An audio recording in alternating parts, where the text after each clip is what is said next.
जय राम। सादर नमन परम प्यारे राम, परम पूज्य गुरुजन, परम दिव्य आत्माएं और आप सबके मंगलाशीष श्री परमेश्वर अकारण कृपा करके अपने श्री चरणों में लेकर आए हैं। उनका बारंबार धन्यवाद, अनंत बार धन्यवाद, अनंत बार धन्यवाद। गुरुजनों की अकारण कृपा से वे हमें इस समय मन के रूपांतरण में लेके आते हैं। उनका बहुत बहुत धन्यवाद, अनंत बार धन्यवाद, अनंत बार।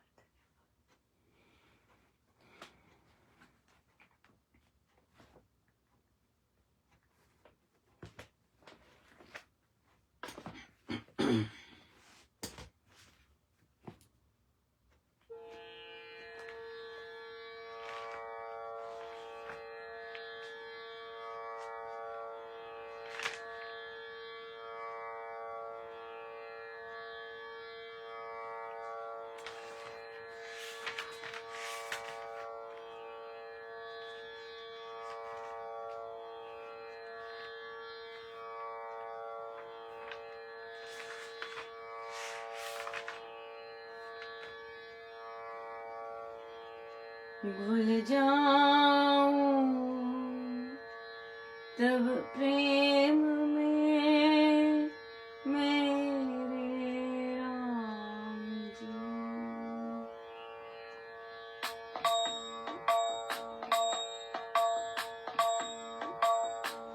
भूल जाऊं तब प्रेम में मेरे राम जी।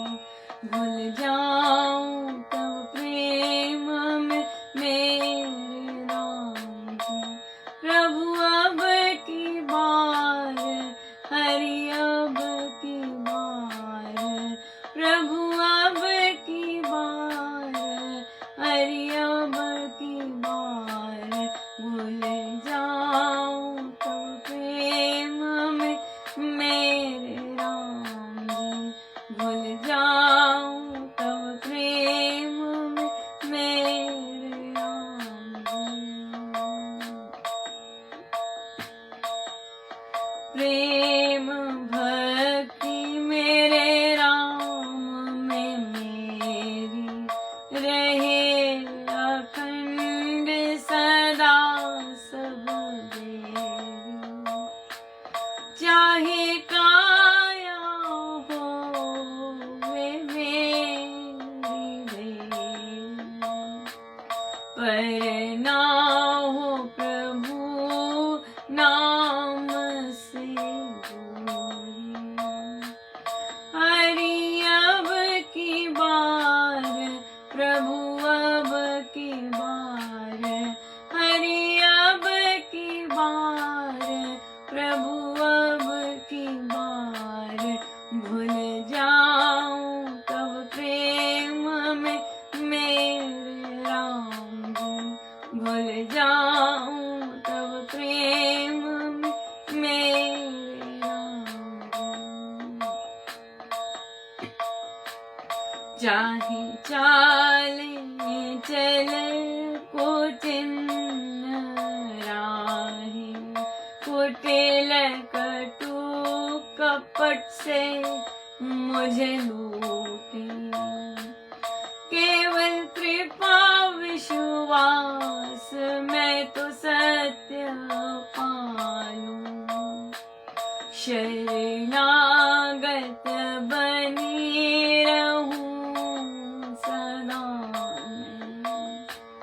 हरि अब की बार, प्रभु अब की बार, हरि अब की बार,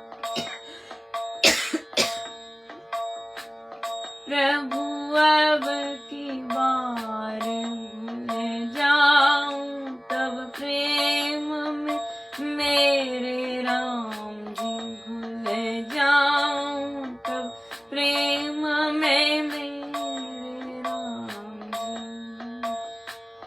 रहे दोनों जगत में मुझ तेरा सहारा। यही है कामना मेरी, भले हो कष्ट हारा। ना टूटे यह जोड़ी कभी भी, मिले भानु जो पी से सबही।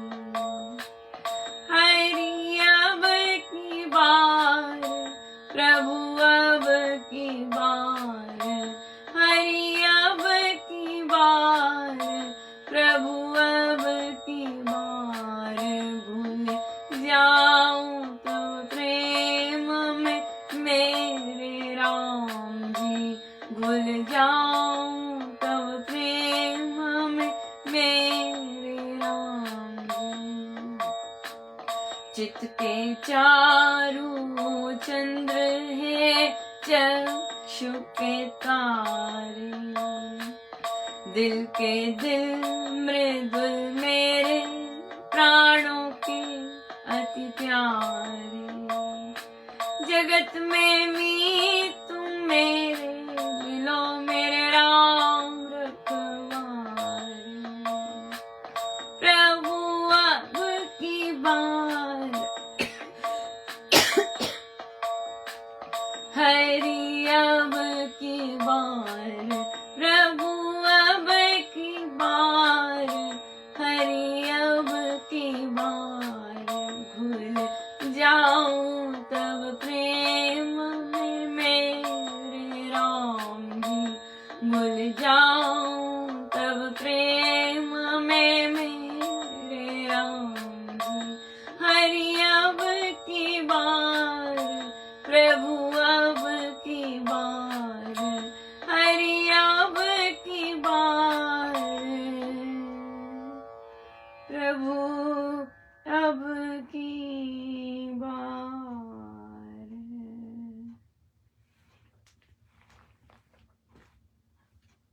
पावन रक्षाबंधन की बहुत बहुत बधाई, बहुत बहुत शुभ व मंगल कामनाएं। महाराज ने रक्षाबंधन का पर्व पर प्रभु से प्रार्थना करने को कहा है कि भगवान हमारी रक्षा कीजिएगा, अंदर से रक्षा कीजिएगा, बाहर से रक्षा कीजिएगा, प्रभु हमारी रक्षा कीजिएगा। और हमारे जितने संबंधी हैं, जहां जहां हमारी नजर जाती है, उन सब पर रक्षा कीजिएगा, प्रभु हमारी रक्षा कीजिएगा। महाराज बहुत सुंदर बोलते हैं। महाराज कहते हैं, lord save me from my friends, I will take care of the enemy.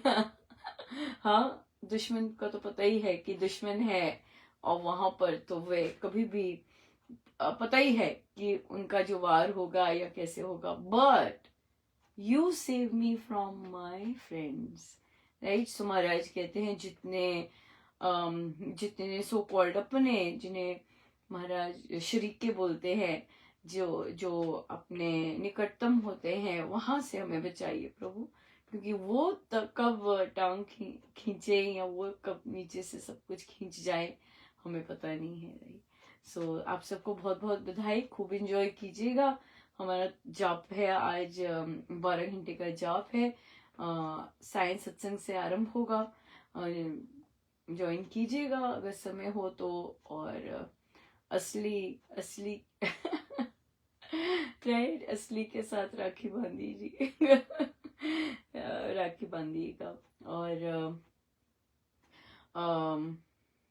नई रामोपासना भी आरंभ हो रही है। सो जो साधक ज्वाइन करना चाहें, इंटरेस्टेड हैं, कई लोग फिर से ज्वाइन करना चाहते हैं, फिर से इंटरेस्टेड हैं, ज्वाइन कर सकते हैं। और बहुत बहुत धन्यवाद गुरुजनों का, बहुत बहुत धन्यवाद, बहुत धन्यवाद। सो आइए चलिए हम गीता जी पे चलते हैं। और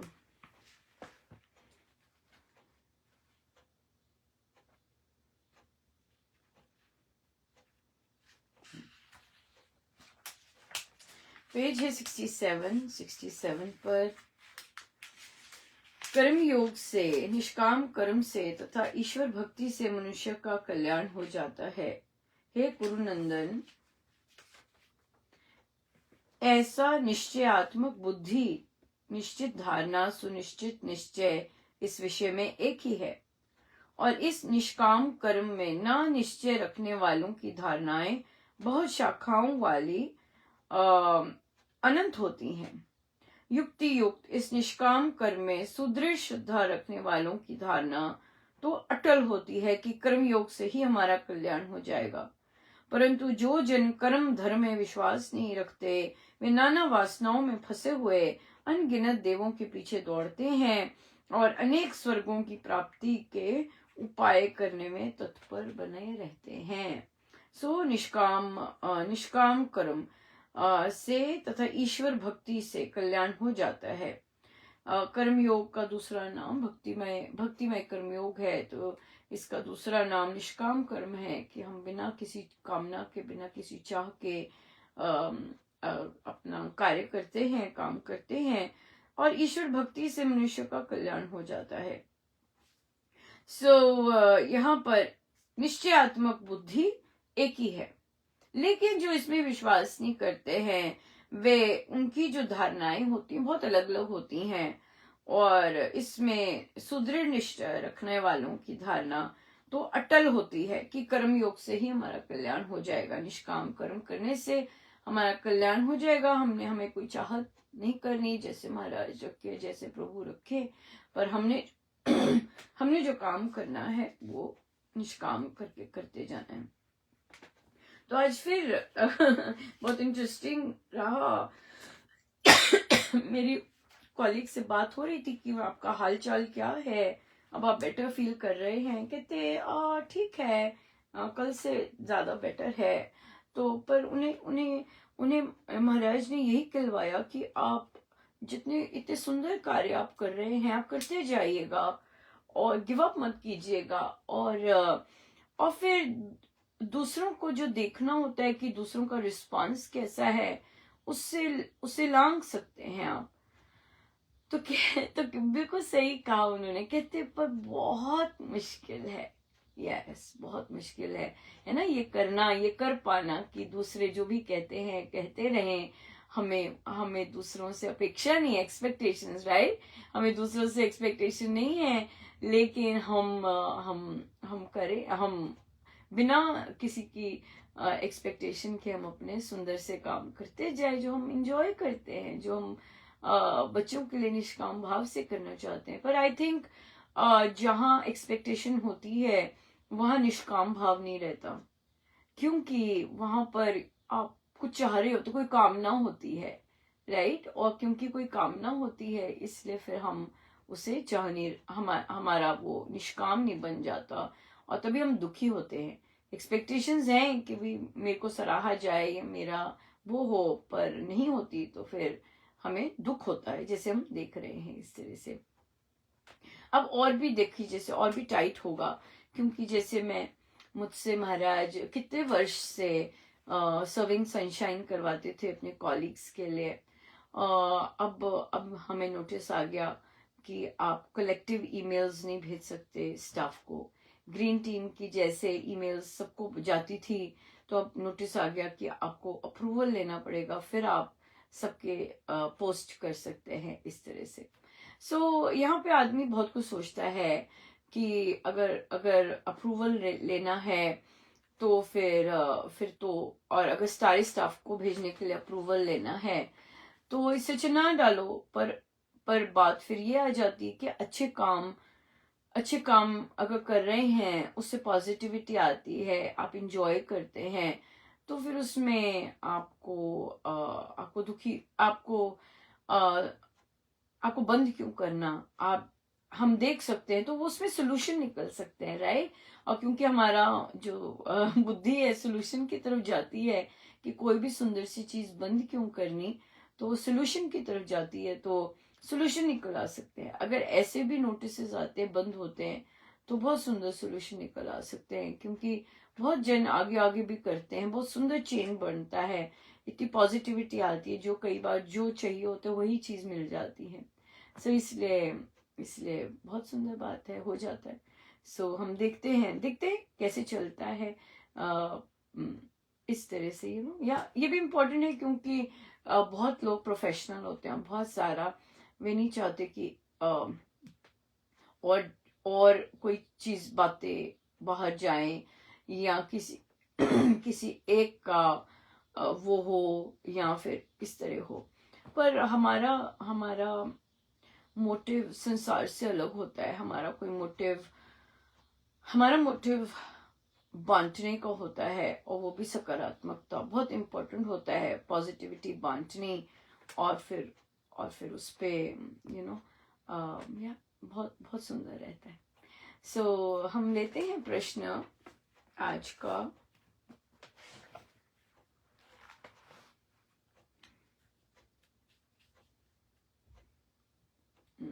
ये लेते हैं, बहुत इंटरेस्टिंग है ये। एक बच्चे से बात हो रही थी। बच्चे ने कहा कि मुझे जब बच्चे तंग करते थे, ऐसे उसने बात की, मैं बस यही बोलता था कि जैसे मुझे प्रभु ने बनाया है मैं उनका हूं, ऐसे। और मैंने कहा क्या क्या छेड़ते थे बेटा? कहते कुछ भी, जैसे बोलना उन्होंने। और तो मुझे अंदाजा था, क्योंकि जो बच्चा, उस बच्चे ने अपने को हानि देने की कोशिश की, इस तरह की चीजें उसने काफी की थी। तो मुझे वो साइंस पता लग रहे थे कि क्या क्या वो, पर मैं उससे सुनना चाहती थी कि क्या क्या वो कहना चाह रहा है। तो बच्चे तो उन्हें बोले कि, तो फिर बोले नहीं कि वो ऐसे नेम कॉलिंग करते। तो मैंने कहा क्या नेम कॉलिंग करते, क्या बुलाते? और उसने बोला कि मुझे ट्रांस बोलते हैं बच्चे, ट्रांसजेंडर। आपने सुना होगा ये वर्ड। ट्रांसजेंडर होता है कि आप आप जिस लिंग से जन्मे हैं, जैसे अगर आप स्त्री लिंग से जन्मे हैं, आपके सारे रिप्रोडक्टिव ऑर्गन्स स्त्री के हैं, लेकिन अंदर से आप स्त्री अपने आप को महसूस नहीं करते हैं, आपको लगता है पुरुष है। उसी तरह से अगर आप पुरुष हैं तो आप अंदर से आपको महसूस होता है कि आप स्त्री हैं, राइट? इसे ट्रांसजेंडर बोलते हैं। लेकिन कई बार क्या होता है कि कई बार कोई ना कोई क्रोमोसोमल में बायोलॉजिकल होता है। ये जो चीज है ये बायोलॉजिकल नहीं, ये डिसऑर्डर है, ये बीमारी होती है ट्रांसजेंडर, राइट? क्योंकि आपकी अलाइनमेंट नहीं है बॉडी और माइंड की, ये इस तरह से। सो और जो कई क्या होते हैं कि कई बॉडी से उनके हाव भाव अलग होते हैं, पर वो अपने आप को समझते नहीं है। जैसे अगर कोई पुरुष है, उसके हाव भाव हल्के से फेमिनिन है, पर वो अंदर से समझते नहीं है। ट्रांसजेंडर वो नहीं होते। ट्रांसजेंडर होते हैं जो कि अंदर से समझते हैं, अंदर से महसूस करते हैं कि मैं गलत शरीर में हूं, मैं दूसरे लिंग में कंफर्टेबल हूं अंदर से, इस तरह से होता है। तो ये सारे साइकोलॉजिकल प्रॉब्लम होता है, ये डिजीज टाइप होता है, इस तरह से होता है। तो फिर तो उस बच्चे को, उस दूसरे बच्चे उसको देखकर तंग करते, चिढ़ाते। और देखिए जब बच्चे को ऐसे चिढ़ाते हैं और अकेला होता है बच्चा, तो बहुत बहुत डिफिकल्ट टाइम से गुजरता है। अपने आप को मारने की कोशिश करेगा, जीने का मन नहीं करता, क्योंकि वो चीज अलग, दूसरे लोग उसे हीन भावना से देखते हैं अलग। उससे बच्चे से बात करी थी, मैंने कहा बेटा आप तो वो अंदर से नहीं महसूस करते। तो मैंने उसे समझाया कि ट्रांस क्या होता है, राइट? समझ होनी चाहिए जो भी वर्ड्स होते हैं, क्योंकि फिर अपने अंदर क्लैरिटी आ जाती है। या अगर क्लैरिटी नहीं है या कुछ और है तो वो भी क्लियर हो जाते हैं। नॉलेज से क्लैरिटी आती है, ज्ञान से, नहीं तो ऐसे ही चल रहे होते हैं। सो फिर उसने कहा कि हमारे हॉस्टल में एक बच्चा था, वो बच्चा छोड़ के चला गया क्योंकि उसको तंग करते थे। मैंने उसे कहा कि मैंने कहा अभी तो आप नहीं हो, आपको तंग करते हैं, राइट? पर जो होते हैं उनका अपने आप में क्या हाल होता है, वो दिखते नहीं है। बहुत सारे लोग दिखते नहीं है, बाहर से नहीं पता चलता। जिनका बाहर से पता चलता है वो जरूरी नहीं अंदर वैसे हों, पर कईयों का अंदर से होता है पर बाहर से पता नहीं चलता। सो इसलिए वो बहुत रेगुलर लोग रहते हैं, लेकिन वो अंदर से बहुत ज्यादा उनका टर्मोइल चल रहा होता है। और फिर तो उस बच्चे को कहा कि बेटा आप तो नहीं हो, हाँ आप नहीं हो, फिर भी आपको जब तंग करते हैं तो कितना कैसा लगता है, और जो होते हैं रियल सेंस में उनका क्या हाल होता होगा। तो हो सकता है कि प्रभु आपको इस तरह का एक्सपीरियंस इसलिए मिला हो कि आप दूसरों के पेन को अंडरस्टैंड कर सके, राइट। आपके पास तो राम नाम है, आप राम नाम से, जप योग से, गुरुजनों से शक्ति आपको मिलती है कि आप ऐसी चीजों का सामना कर सको, या फिर जिस तरह भी आगे अगर दच्चित होके करोगे तो जरूर सामना कर सकोगे। लेकिन जिन बच्चों के पास ये चीज है ही नहीं, और उनके साथ कितना बुली करते हैं लोग, बहुत अनकाइंड लोग होते हैं। हाँ, बड़े जैसे दूसरों का मजाक उड़ा, बच्चे भी दूसरों का मजाक उड़ाना, उन्हें नीचा देखना, उन्हें क्योंकि उन्होंने अपने घरों में ऐसा देखा होता है, राइट। तो वो बाहर भी वही लाते हैं। तो इसलिए फिर वे फिर क्या करते हैं कि वे अकेले पड़ जाते हैं बहुत ज्यादा, और उनका जीने का नहीं मन करता, और तभी छोटी ही उम्र में ही बच्चे फिर अपने आप को डिप्रेशन में चले जाते हैं, सुसाइडल बन जाते हैं, क्योंकि वे हैंडल नहीं कर पाते इस चीज को, राइट। तो इसलिए तो फिर अगर कई बच्चे जो अंडरस्टैंडिंग हो और इन बच्चों का साथ दें, क्योंकि सबके अंदर तो प्रभु है, राइट। और अगर प्रभु ने उन्हें ऐसे बनाया है उनके प्रारब्धों के कारण, तो फिर वे अपने आप को स्वीकार सके, और अपने आप को अपने जीवन का कुछ कंस्ट्रक्टिव पॉजिटिव वे में कर सके, राइट। लेकिन कोई भी चीज, ये चीज बच्चों के लिए बिल्कुल आसान नहीं होती, और स्पेशली इंडियन फैमिलीज, हम जानते हैं किस तरह के शब्द बोलते हैं, कैसे बच्चों को अलग कर दिया जाता है, या किस तरह से मेंटालिटी होती, कैसे घबरा जाते। दूसरे के घर में हो रहा होता है तो ऐसे नहीं लगता, लेकिन अपने घर में हो तो फिर तो या और कई लोग, ज्यादातर लोग लूज टॉक करते हैं, उसे ऐसे मानते हैं कि आजकल तो यही चीज आ रही है। ये सच नहीं होता। जैसे वो बच्चे खुद गुजर रहा है उस चीज में, जबकि वो है नहीं, तो उसके हाव भाव से दूसरे उसको तंग करते हैं। कितना डिफिकल्ट होता है बच्चों के लिए ऐसे अपने आप को स्ट्रांग रखना, अपने आप को स्वीकारना कि मैं प्रभु का हूँ, मैं जैसा हूँ प्रभु का हूँ, है ना, इस तरह से अपने आप को मानना। सो बहुत बहुत डिफिकल्ट होता है। सो हमारी सोसाइटी काइंड नहीं है, हमारी सोसाइटी काइंड नहीं है, कंजर्वेटिव है बहुत ज्यादा। सो काइंडनेस तो ओपन माइंडेडनेस से आती है कि हम दूसरों को उस तरह से स्वीकार कर सके जैसे वे हैं, और उनको प्रोत्साहन दे सके कि वो कुछ भी कर सकते हैं, नहीं, कुछ भी कर सकते हैं। सो इसलिए तो उस बच्चे को वो सुन रहा था, और वो पूरा समझ रहा था, क्योंकि देखिए कई बच्चे अलग होते हैं। तो मैंने उसे कहा कि बेटा आप अलग हो, और मैंने फिर अपना रेफरेंस, जब अलग की बात आती है मैं देती हूँ। मैंने कहा आंटी नहीं अलग, आंटी भी कितनी अलग है। क्या आंटी को स्वीकारा जाता है? स्वीकार सकते हैं? जनरल साधक समाज ही राम नाम लेकर अपने गुरुजनों की आज्ञा का पालन जैसे भी करते हैं, वो ही नहीं स्वीकार सकता, तो फिर जनरल पब्लिक ज्यादा स्वीकार लेगी है कि नहीं? यस। सो जो अलग होते हैं, जो डिफरेंट होते हैं थोड़े से, उनको तो सामना करना ही पड़ता है, उनको सामना करना ही पड़ता है। पर सामना करके वो क्या हो जाते हैं, उनको अनुभव जो होते हैं वो बहुत डिफरेंट हो जाते हैं, बहुत वैरायटी के हो जाते हैं, राइट, सामान्य लोगों से।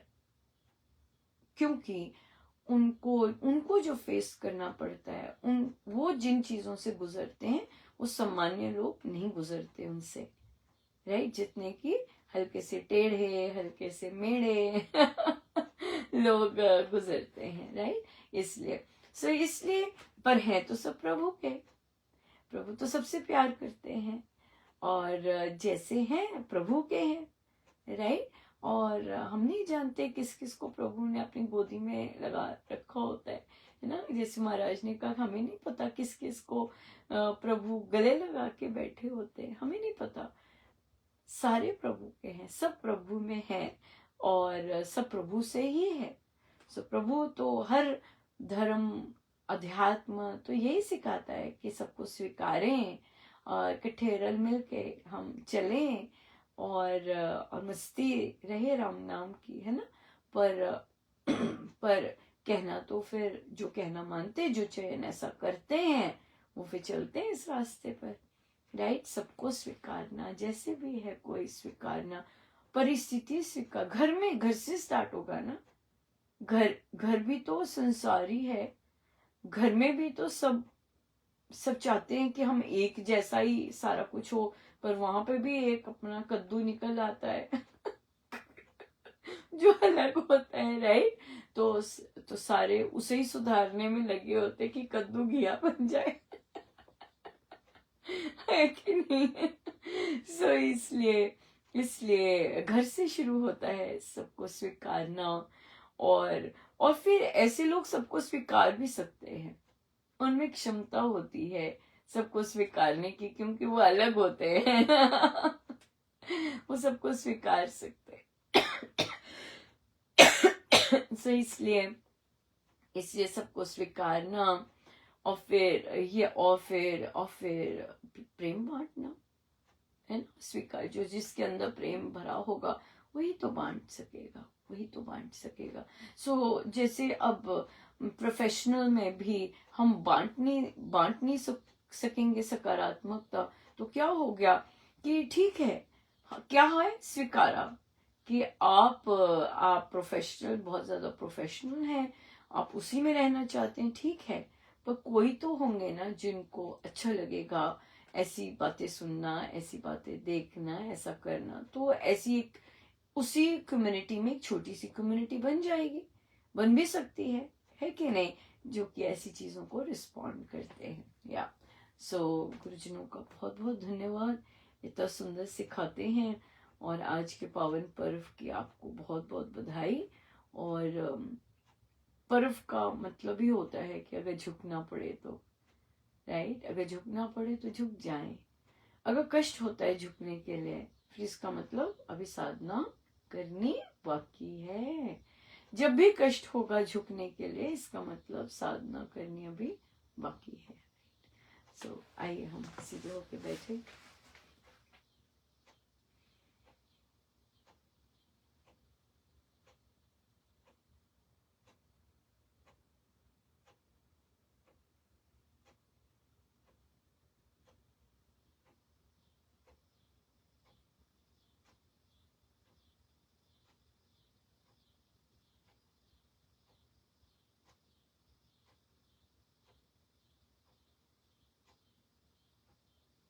अपने प्रभु, अपने गुरुजनों के श्री चरणों में बारंबार नमन, अनंत अनंत बार नमन, अनंत बार। जय जय राम, जय जय राम।